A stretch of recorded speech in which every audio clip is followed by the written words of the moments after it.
So, let's just jump right into it. What if the global rules that are supposed to protect us from radiation weren't just a little bit off, but were actually catastrophically wrong? Well, today, we're going to dive deep into a controversial scientific paper that makes exactly that claim. It's an argument that challenges the very foundation of our safety standards. The paper we're looking at puts this number front and center, $500 million. It claims this massive number is directly tied to the official radiation risk model that's used all over the world. The big question is, how? And here it is, the full claim, right from the author. It's a really provocative statement, right? It alleges that the entire scientific framework for radiation safety isn't just flawed, it's deadly on a massive scale. And this argument, well, this is what we're going to be unpacking. I mean, that is a huge accusation. So how could a scientific model that's accepted across the globe supposedly fail so badly? To even start to get our heads around that, we first have to understand the model that everyone actually relies on. Okay, this brings us to the heart of the conflict, what the author calls a flawed calculation. But look, before we can really dig into the critique, we need to know what we're critiquing. So first, let's take a look at the official model that's being challenged here.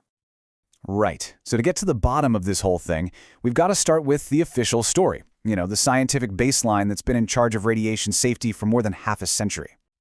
So let's establish what that baseline is.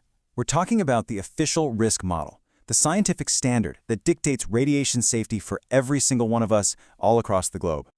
And this is it. It's called the ICRP risk model. Since the early 1950s, this has been the gold standard. Its whole job, its entire purpose, is to put a hard number on radiation exposure so that we can create legal safety limits for everybody.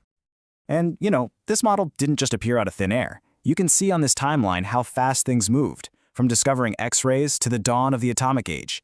The bombing in 1945 created this population of survivors, and they became the main source of data when the ICRP started its work just a few years later. Okay, so what's really interesting here is just how logical this process seems.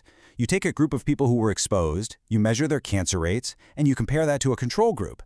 From that, you figure out a risk factor, cancers per unit of radiation. And that simple ratio, believe it or not, is the engine that drives global safety regulations. It all seems pretty straightforward, doesn't it? But the paper we're looking at asks this really critical question. What if the data and the assumptions that this whole logical structure is built on, what if they're just fundamentally wrong? And that brings us right to the core of the critique, these alleged cracks in the foundation. So let's start digging into the specific arguments that the source makes against this long-standing model. The whole system really hangs on this one single concept, absorbed dose. It's a physicist's way of looking at it. You take the total energy from radiation and you average it out over a kilogram of tissue. The key word to remember here is average. And this, right here, is where the source says the problem is. It makes this really sharp distinction between radiation from the outside, like an X-ray, where the energy is all spread out, and internal radiation, where a tiny radioactive particle gets inside your body and just blasts all its energy on a few cells. The absorbed dose model, because it averages everything out, basically treats them as the same thing. And this analogy just perfectly illustrates the point. The source uses this to make it crystal clear. Think about it. The total energy your body absorbs might be the exact same whether you're sitting by a nice warm fire or you swallow a single red-hot coal. But the outcome, well, obviously it's completely different. The argument is that the ICRP model just doesn't properly account for that hot coal of internal radiation. So beyond just the physics, the source really goes after the original data itself, the Hiroshima lifespan study. The author says it has survivor bias because it left out anyone who died quickly. They claim it totally ignored internal doses from breathing in radioactive fallout, what was called black rain. And maybe most importantly, they allege that the unexposed control group was not only dropped later on, but might have been contaminated anyway, which, if true, would make the entire comparison completely invalid. Okay, so if the model is really that flawed, where's the proof? Where's the evidence of it failing in the real world? Well, the source points to a whole series of historical events as proof of this consistent pattern of getting it wrong. Now check out these two graphs from the source document.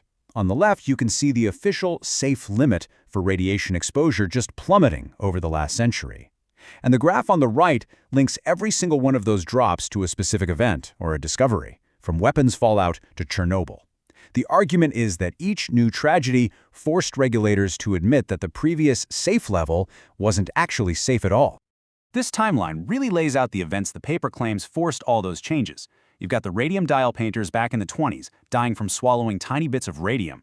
Then there's the global fallout from weapons tests, the leukemia clusters found near nuclear plants, and of course, Chernobyl.